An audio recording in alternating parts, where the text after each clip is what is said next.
Hello, America. Welcome to the Junto Podcast, where we promote the practical applications of critical thinking and bold creativity.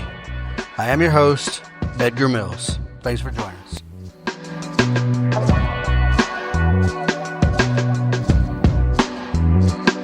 Hello, America. Welcome to episode 29 of the Junto Podcast. Thank you for staying with me. So what are we talking about today? Yep, crazy topic. It's in many of our lives, as we'll see here as we go, and it's very complex. Pornography is it's pervasive in our world, and generally it's frowned upon by some sections of society and celebrated by others. But what I'm trying to do here, this is neither an endorsement or indictment. I'm just trying to bring some objective perspective to try to parse it out a little bit. I don't know. I'm trying to exercise a little critical thinking while still maintaining what I consider to be some faith and all kinds of things like that. So again, as with everything I do and talk about, I want you to think about these things as they affect your life, and without judgment and without moral judgment or any personal judgment. Just be objective about the way you look at it. So, man, pornography. That's a big one. There's a lot of stuff going on. Pornography has been around since, I don't know, in my studies, what I'm finding here is at least 35,000 years. Yeah, 35,000 years. There's artifacts depicting some form of sensual, sexual behavior. And we know that the ancient Greeks and Romans and Mesopotamian and all those, there's a lot of, especially in art, right? But and we'll discuss here later on the fine line between art and porn, but yeah, it's been around. It's been around for a long time. As it progressed, as history kind of went on, we had in the Renaissance periods, and when painting and oil painting started becoming a thing, and as artists, grew and developed, more and more explicit material was coming out. And what was explicit for the times anyway, but sometimes very explicit, sometimes very explicit. And then photography came along. Oh, man. When photography came along, it got crazy, right? It got stuff. You started seeing pictures of old school, like prostitutes and madams. And never mind film, right? Never mind film. It's been around. It's been around for a long time. And then, oh my God, here we are. Well, let's talk about the 20th century. When video came around, there's probably the very first films to be filmed were probably explicit, and some of them are out there. Some of them have been remastered and preserved and stuff like that. But what happened? There was a thing in the 60s and 70s, they called it the sexual revolution, right? In 1972, the film Deep Throat. Now, many people may not know about that, but that was maybe the first pornographic film to be released in mainstream theaters. And, then it went crazy from there. And then VHS came along. Then in the mid-90s, we had the internet came along. Yep, the internet. And nowadays, there isn't a pornographic subject or category that can't be explored. Yeah, it's out there. It's everywhere. For good or bad, it's out there. So first, I'm going to explore what are some of the benefits of consuming pornography. Now, I'm not trying to alienate. I'm sure a lot of my listeners are Christians. I'm not trying to alienate you. Stay with me. But you're going to hear a few key words throughout this, all right? Moderate use of pornography for, spicing up the bedroom or whatnot.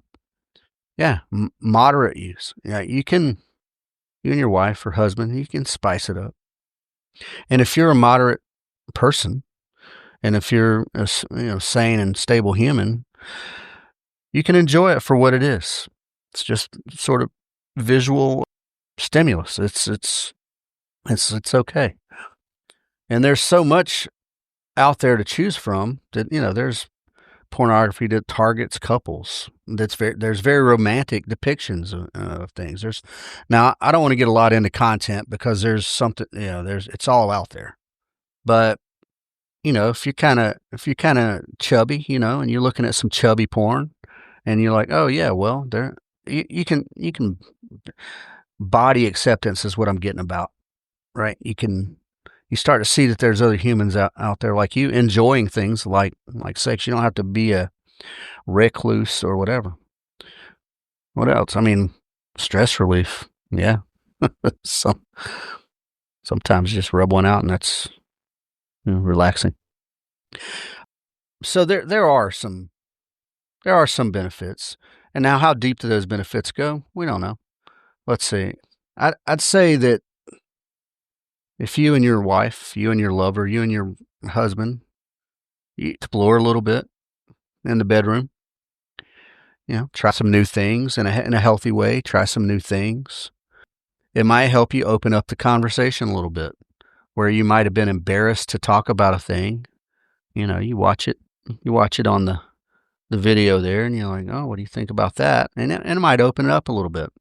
And there are some surveys out there that people talk that kind of link a little bit of sexual well-being, a little bit of improvement in young women, and oddly enough. Now, mind you, I'm going to keep going back and saying mentally and emotionally stable people.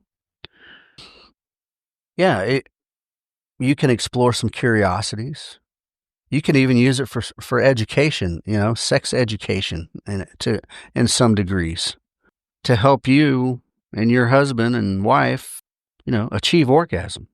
Even now, obviously, there's a fine line there, fine line. So those are just a few things, and those are legitimate things. If in a small number of the population, who knows? Excuse me. So, and I've always been on the side of look, folks. I'll be honest with you. I still consume porn a little bit here and there. I've always enjoyed art. I'm a big fan of art, and erotic art is enjoyable. I like it. I like to see the different artists' styles and takes, and if it's a little sexual, whatever. And yeah, and I've always thought about that. I've always been an individualist, and even before I was a Christian, I've always thought that I had a very healthy position on that. But we all know that there are multiple deep and severe risks to porn consumption, health risks, and I'm not talking about gaining weight. I'm talking about like anxiety and depression and general instability in your relationship. Yeah. This stuff, depending on your rate and extreme consumption, might create, well, it does. It changes the neural pathways in your brain. It creates different. So along with this anxiety or depression, or, you might have developed some, I don't know, misogyny and sexism. Mostly, well, I don't know about mostly, but a lot in porn is, women are sort of objects. There's a lot of violent porn out, folks. There's a lot of all kinds. I keep trying to refrain from the content. There's so much. We could be here for a 48-hour, 72-hour marathon talking about the content of the different pornography out there. But look, it's a definite, well-documented fact that the earlier you're exposed to porn, the more likely you are to have behavioral issues and like long-term, deeply ingrained issues. like misogyny, like violence toward women. Yeah, it's out there. That stuff you can't deny that exists. You can I'm just saying consumption, but really addiction, right? That's what changes the brain. Now, we're talking about porn. You can be addicted to alcohol or gambling, or you can be addicted to a lot of things. And if you have an addictive personality, I mean, likely chances are you will be addicted. But what this addiction and this over consumption of porn does is it kind of rewires your brain's reward system, right? And just like drugs, you need more and more. And then it needs to be more and more extreme because this thing that you liked, it's not doing anymore. So you need more and more and more. And that's how addiction works. Yeah, that's how it creates neurological shifts in your brain.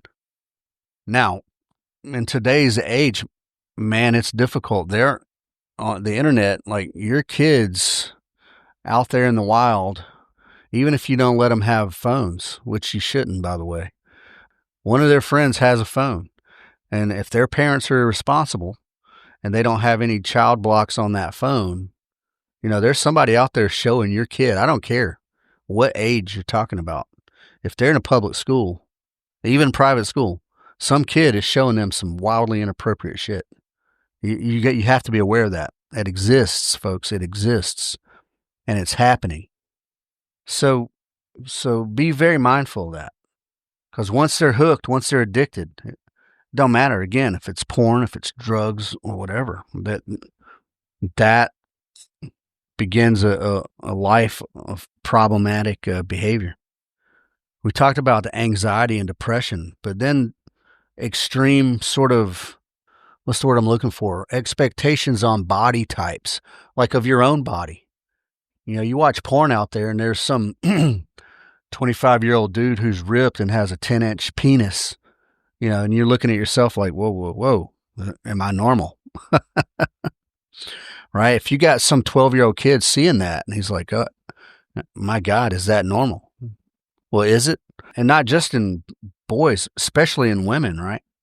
The porn has shaped the modern society in such a way that women pay lots of money these days to alter themselves to essentially look like porn stars.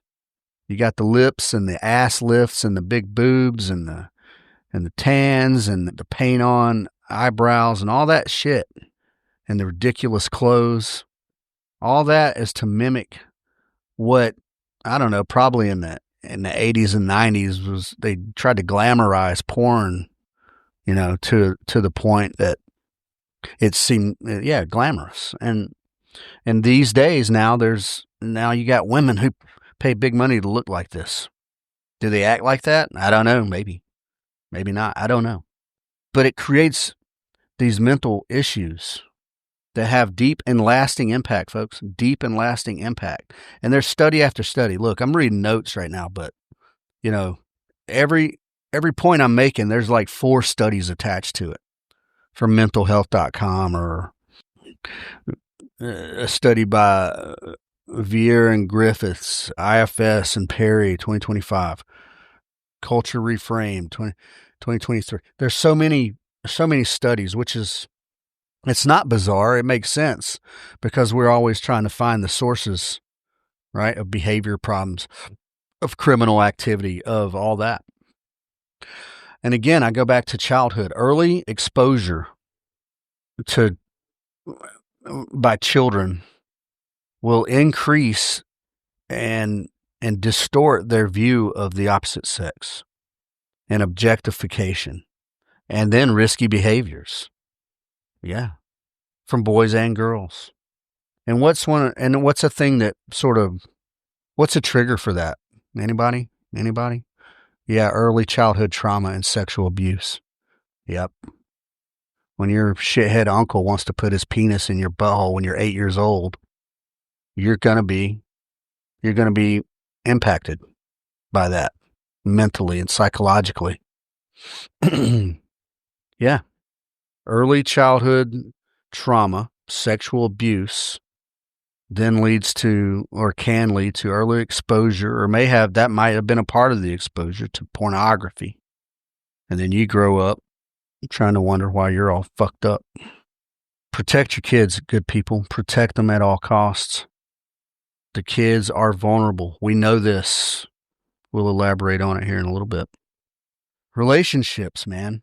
So some of this, like I said, there's some porn out there that's couple-based porn. It's all romantic and stuff, but there's a lot that's very violent, very objectifying. And then could this have an effect on your empathy and the way you view your partner?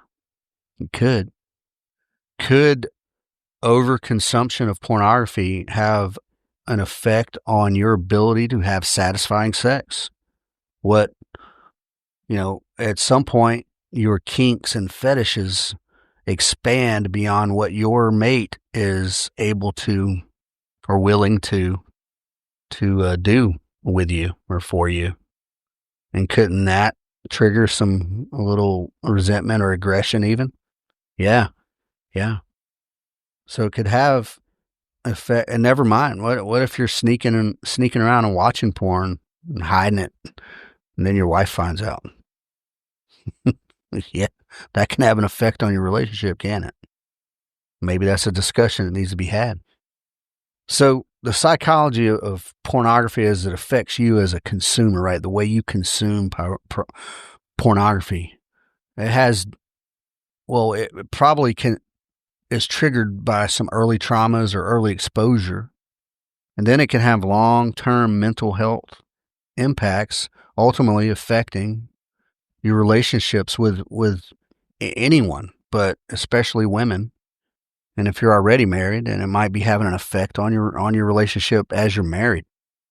So there's deeper psychology there and it has been studied in depth, folks.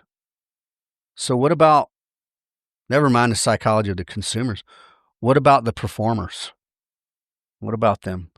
In the past maybe 3 decades or so, there's, a push to normalize or to legitimize sex work. And there's different sides of that. That's a whole nother conversation. That's nuanced as well.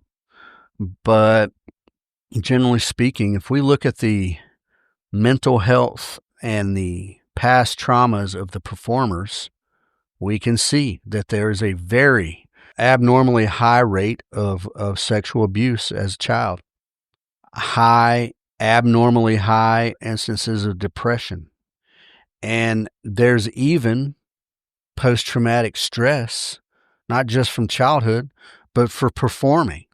There has been countless porn stars who have come out with, I was going to go do this scene and they were going to pay me $200 and it was supposed to be this. And then the next thing you know, it was this, right? And it was violent or something that she didn't agree to, but in the moment, didn't have the constitution to resist or whatever.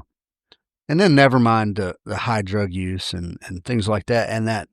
But I want you to understand that when you look at these people who are performing from your place of superiority and moral high ground, you just understand that some of these people are damaged. Yeah, some of these people are damaged and have some deeply ingrained psychological and emotional issues that they have not been able to overcome. Yeah. Plenty of trauma in that industry, folks. Now, well, let's continue on. And in that, I said when you're looking at them from your place of superiority, there is to some degree a stigma on these people. Yeah, are they making a choice? They're making the choice, but they have stigma. Some of them are. Well, some of them may be involuntarily doing these things. Some of them may have substance abuse. Yeah, that's widespread there. So be mindful of that. The industry itself, though, I think we can all agree that it's probably pretty dirty. And I don't mean sexually dirty. I mean dirty like morally bankrupt. Definitely that. but the way people treat other people.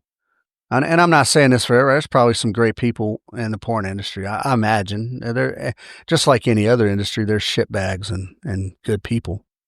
You could say the same about law enforcement or if anything. You could say the same about anything.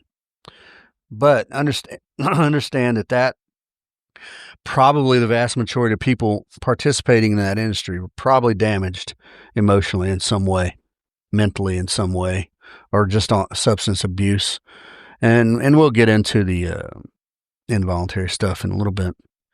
Now, there's a small segment of that industry that kind of promote, women empowerment and try to highlight the positive health trends. The couples therapy, would watching porn together, things like that, and try to show some empowerment. But that is a very small segment. The negative health from that industry, it dominates that industry. It dominates. Moderate consumption. All things. I thought Will Rogers said it. I don't know if it was Will Rogers or Oscar Wilde. All things in moderation to include moderation. Is it? Can we consume porn moderately? If we're stable, right, and we don't have any deep issues and things like that, and we watch it for amusement, and we see the art in it, and because there is some very artistic pornography out there. That's like anything else. You do anything, you do it with a level of ethical foundation. Is it possible to ethically consume porn? I don't know. We'll see. Moderate use, yeah, like we talked about earlier. You can enhance your sexual life with your spouse. Try some new things. You can do that. There are some positive outcomes there. But what I always talk about things with a libertarian spin, and then I also always throw. I don't say a Christian spin because I don't speak for Christians, just like I don't speak for all libertarians, but from my perspective as a libertarian, as a Christian, right? Very clearly, pornography conflicts with what we consider God's view or the divine view of sexuality is. Now, to me, sex is one of the greatest gifts to mankind. It is among the most pleasurable thing in existence. Now, I've never done any drugs, folks. So I don't know the levels that you reach during that. There are some addicts out there that will tell you that that's what it is. To me, because to me, you have to be conscious to appreciate the joy. Right, you can't do anything when you're clouded with drugs or alcohol or whatever. So I think sex is one of the greatest pleasures, one of the greatest gifts from God. Yeah, I do. I believe that. But pornography is inextricably linked to lust, which is a deadly sin, and it can be linked to infidelity if you consume it in such a way that it drives you to go search out someone else other than your wife. Yeah. Is it cheating just to watch porn? If your wife knows about it and condones? I don't know. I don't know. I don't think so, but I'm not sure. That's between you and your wife, I suppose. Now, there is a camp out there that says all sin is equal. If you even think about it, you may as well have done it. It's sin. Sin is sin is sin. I think I disagree with that, though. I think there are levels of sin. Now, that don't mean it's okay to go do it, and that don't mean you can do the lesser sin and just slide, and you still are meant to repent. But if there weren't if all sin was equal, why would there be 7 deadly sins? Is any other sin deadly? So they're not equal, as per the Bible, if there's only 7 deadly sins. Now, does that mean all sin derives from those 7? I guess that's a way to look at it. I'm not a biblical scholar, so I can't go much deeper on that. I don't think all sin is equal. That's me personally. School me up. If you're out there, if you're one of my Christian homies, school me up. But if all sin was equal, I don't think they would have specified 7 deadly sins. It's just my opinion. But I got news for you, good people. Over 54% of Christians use pornography regularly. And that's self-professed. That's an anonymous survey. Yeah, done by Christians. And I want to say Christianity Today 2025, possibly. Is that's where that's from? Well, in what capacity are these Christians consuming porn? Is it just to have some spicy sex with your spouse? Is that even a sin? Is lust a sin with your wife? If you're lusting for your wife? Because is it real? I mean, once again, I think sex is one of the gifts, one of the most magical gifts from God. And I think sex was meant to be enjoyed. I think God meant for us to enjoy each other in the fullest of capacities. I don't believe sex is just to procreate. If that were the case, it wouldn't feel so good. Right? Because look, God, I do believe God created. I do believe in intelligent design, divine design. Like I said, I think it supersedes all other pleasure. Now, the pursuit of lust is definitely a sin, a deadly sin. It says, but if you make love with your wife or husband, folks, and you enjoy it to its fullest, you guys go to sleep just feeling completely satiated, just done. Is that bad? Is that not good? I think it's good. Yes, I do. Christians are out there consuming porn. Now, like I said, in all industries, there's good and bad people. In all religions, there's still shitbags walking around. Just because you're a professed Christian doesn't mean you're Christ-like. Hell, I'm probably not. I try to be in certain aspects. To me, that's my Christian journey, right? Is trying to be as good as I can be to people, right? Not only don't hurt people, but help people when they need it. I'm starting with that. 54%. Man, that's consuming porn. Never mind. There's probably a significant number of Christian men out there chasing prostitutes, cheating on their wives, all that stuff that may or may not be fueled by pornography. I reject the notion that if you cheat on your wife, it's because you look at porn. There's so many other factors involved. So I reject that. Now, folks, don't get me wrong. My wife and I have had these conversations. So don't think I'm over here just saying some weird shit. I've had those conversations. And my wife grew up in a Mississippi Pentecostal preacher as a grandfather. So sex, never mind porn, sex was stigmatized in a big way. Yeah, in a big way.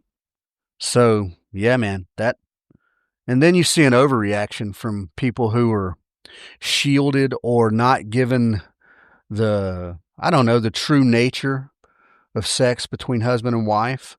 Yeah, no, we're not supposed to have sex before marriage as per the Christian doctrine. I get that. A lot of people do, folks. I did, for sure. But when it's so taboo, when you hide a thing, when you try to hide it and don't educate on it, people are going to go explore it because it's a strong, strong force. Sexuality is strong, folks. Anyway, back to the Christians. Yeah, Christian pornography use, 54%. That's is that surprising? I'm not surprised by that. Again, I count myself a Christian. If I did an anonymous survey and someone asked, I would say, yes, I consume porn. There you go. I'm one of those 54, I guess. Now, what is some of it? What other than the moral aspect of casual sex on film and all that, what's one of the things that really burns Christians up? Blasphemy, right? Blasphemy in film. So when you see pornography that is specifically religious themed, nuns or your Mormon preacher with all his little Mormon virgin concubines or whatever. I crazy stuff like that. Hell, I don't know. Maybe 54% of those Christians are out watching that kind of porn. But I get, look, folks, and I'm very much about art, the freedom, right, of expression. There was once a painting. Well, it was a photograph, wasn't painting. I forget the guy's name. I've referenced it before. It was called, and it came out in like maybe the late 80s, early 90s. It was called Piss Christ. And it was a crucifix with Christ on the crucifix submerged in a vat of piss. And it was very, very offensive, and it created a controversy, and people tried to get it censored and all those things. And it was distasteful, for sure, and blasphemous for sure. And it was very visually striking. The color, the whole thing, and the guy was, whatever. And it was a work, and it was a series on body fluids, and there was other thing. It wasn't just a anti-religious thing. It was a little bit, but it wasn't just that. That was a component of it. So I'm always walking a line of, because blasphemy does. I mean, for me, I do not blaspheme, right? Yeah, I don't think that. Yeah, I don't really joke about the creator, but from the libertarian perspective, right? You should have a freedom of expression. You should. Now, should the federal government fund that or not? That's a whole different thing. And actually, I want to say the National Endowment for the Arts lost some funding over that. There was a repercussion for that, I think. But mocking faith is not cool, whether it's an artistic expression or pornographic or literary or some statue of Moloch sitting on the grounds of a city courthouse or whatever else. I don't think mocking faith, I don't care for that personally. It just adds to a darkness that we already have enough darkness in our society. It just adds to the darkness. Even if it's frivolous sexuality, it still adds to a darkness because you're shitting on someone's faith.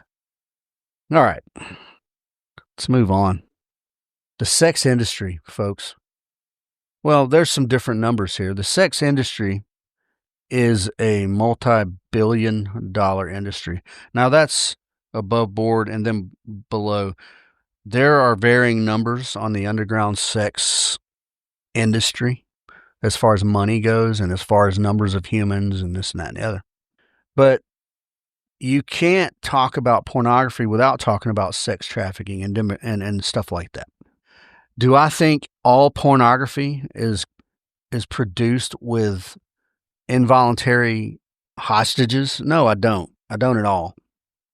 I think there is within the industry, and it might be a small section, but I think there is an above board, a legitimate, voluntary, fairly operated, sort of a piece of that.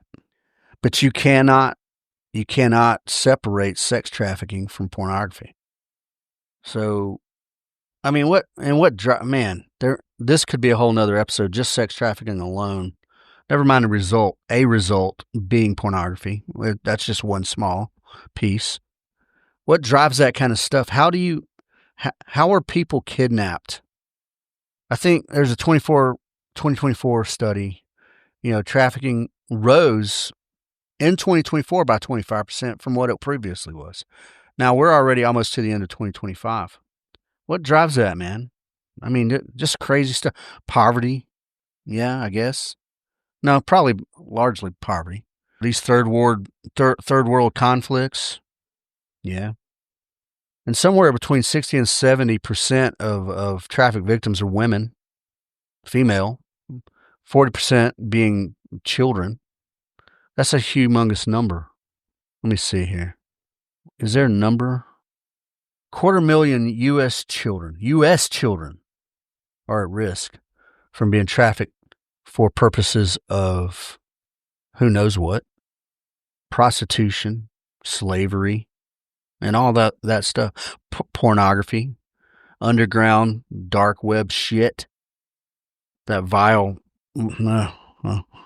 I'm not meaning to go into all this stuff in such a way to be biased here. I'm just telling you, you can't separate the porn industry from sex trafficking and child exploitation and even prostitution. Now, I do, and I always have stood, and I still do stand that prostitution should be legalized. And that may sound controversial based on the things I'm saying right now. But I also think drugs and should be decriminalized. I think machine guns should be decriminalized. I think a lot of things should be done because I don't trust the government to regulate these things. But when they are decriminalized, then they are more above board. And when things can operate in the open, then they can be regulated by the free market. And government, yeah, of course. Prostitution in Germany is legal. And I think it's a pretty thriving industry in Germany. And yeah, I'll admit I have partaken. But there are medical standards. There are standards that these women have. Now, there's still violence. But check this out. If you are at a brothel in Germany and you get violent with one of those working girls, most of those brothels have big, beefy, burly, angry European type, Eastern European types that will beat the shit out of you. That's not excusing anything. I'm just saying. Things that are decriminalized are more above board. Now, does that mean decriminalize kidnapping? No, it doesn't. No. Prostitution is a result. That's a thing that goes beyond what is criminal. And who knows what's it like in Nevada, where whatever counties in Nevada that prostitution's legal. I don't even know that none of that popped up in any of my research. How are those women empowered, or are they're out of force? I don't know. I'm sure they have some standards for their ladies there too, though, because it's an above board business. They pay taxes, unfortunately, and they have to comply with regulations of some sort, health regulations and all those things. So look, sex trafficking and child exploitation cannot be disregarded. It cannot be disregarded. And we're going to talk about that more later. So I talked about the porn industry being a multi-billion-dollar economy. A multi-billion-dollar economy, and that's underground shit. If it were all above ground, you would think municipality, you would think American politicians would be like, yes, we need to capitalize on that. You would think. But the illicit part of that is it's half of the drive on that is the taboo of it. Now, I don't want to get conspiratorial here, but when you got all these rich people who allegedly have these ridiculous sex parties with children, it's because they're kids. It's because it's taboo. It's because they feel empowered and untouchable to do things that other people can't and wouldn't do. Do you understand the nature of the black market versus above board? And that's all very libertarian points of view on that. So yeah, there's badness. There is definite badness in all that. And I recognize it. And there are organizations out there, folks, trafficking or anti-trafficking organizations. There's one that I've been following for a long time, and I think they're awesome. And the guy who runs it is named Basil Baz, and he's a man's man. He's got long white hair. He's a tough guy. He's a genuine tough guy, and he was in the intelligence community and all this. The Association for the Recovery of Children, ARC. He's the founder and CEO of that. They've been doing business since the early 90s. And every mission they've got 100% success rate in rescuing children all across the globe from various kidnapping, sex trafficking, et cetera, et cetera. The Association for the Recovery of Children, ARC. And the men who work with that organization are all former, intelligence, military, police guys who are called, convicted to go out and try to protect the defenseless and the weak in this world. And you guys have all heard of Operation Underground Railroad. That was the movie. There was a movie, Cry Freedom. Was it Cry Freedom? With Jim Caviezel. It was a little controversial because it was highlighting the sex trafficking, and I think this was down in South America specifically. And then everybody was like, oh, well, Tim Ballard didn't do this or he didn't do that. It was a movie to highlight things. Now, there's been some controversy with Tim Ballard. He's been accused of trafficking. Now, I think they're probably baseless, but the point is that they have had a significant impact because I think Ballard also was intelligence or Homeland Security or something like that. I mean, you have to have a network of people who can help you actually collect and synthesize intelligence to be able to go and act on these things. And you got to have some kind of network of people who can get you into these countries legally and things like that. So Operation Underground Railroad. And then there's a company called Polaris that has a U.S.-based trafficking hotline. Yeah. There's a lot of them out there. Shared Hope. Truckers Against Trafficking. Yeah. There's one called Gray Bull. Now, they do rescues from war-torn countries, but it's a similar sort of thing. So these organizations are out there. Most of them are nonprofits. They rely on the largesse of the American public and the well-to-dos who genuinely want to help, not the ones who go out there and buy fucking humans for their sexual and friggin' evil pleasures. So there are good men out there doing good things. If I had something to offer to that, I would. My wife wanted me to try to reach out to Underground Railroad to work with them, to get a job. I don't think I bring anything to that table, really. I have tactical skill, that is all. I don't have a network of people. I don't know. I don't know how good I would be for that. If I reached out to any, it would be ARC. At any rate, besides that, these organizations are out there, and they're trying to cut some of that stuff off, some of the evil that exists that the porn industry doesn't necessarily promote, but it fuels. It fuels and exacerbates.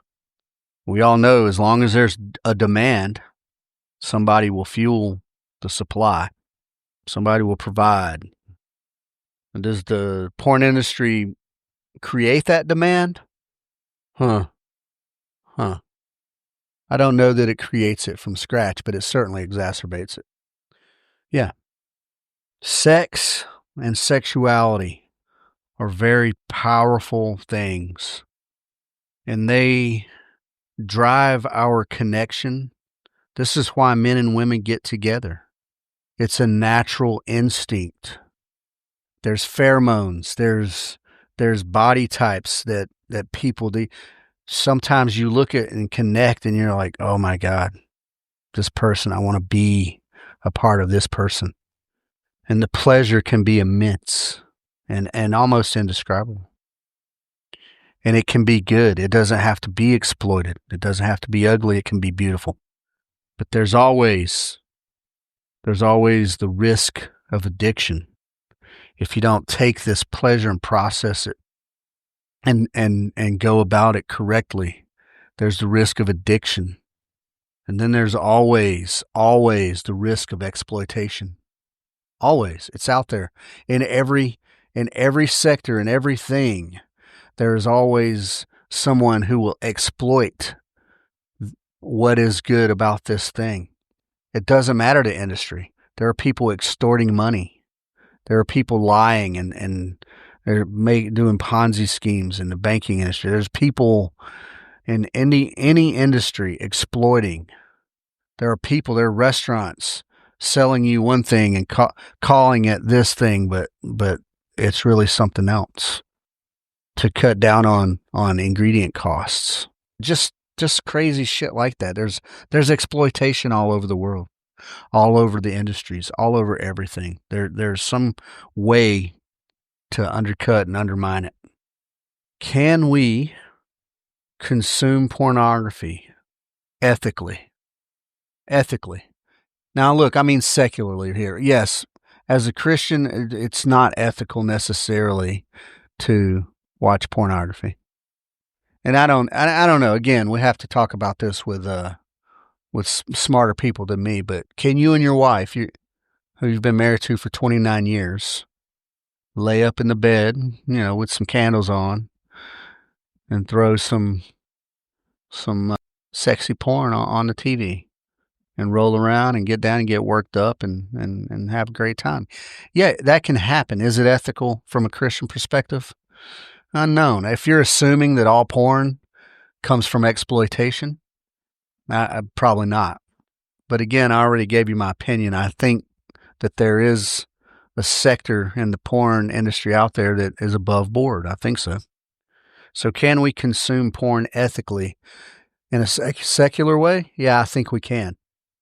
Just be mindful. Just be mindful. Now, again, I'm not endorsing or indicting. I'm just saying I think it's possible.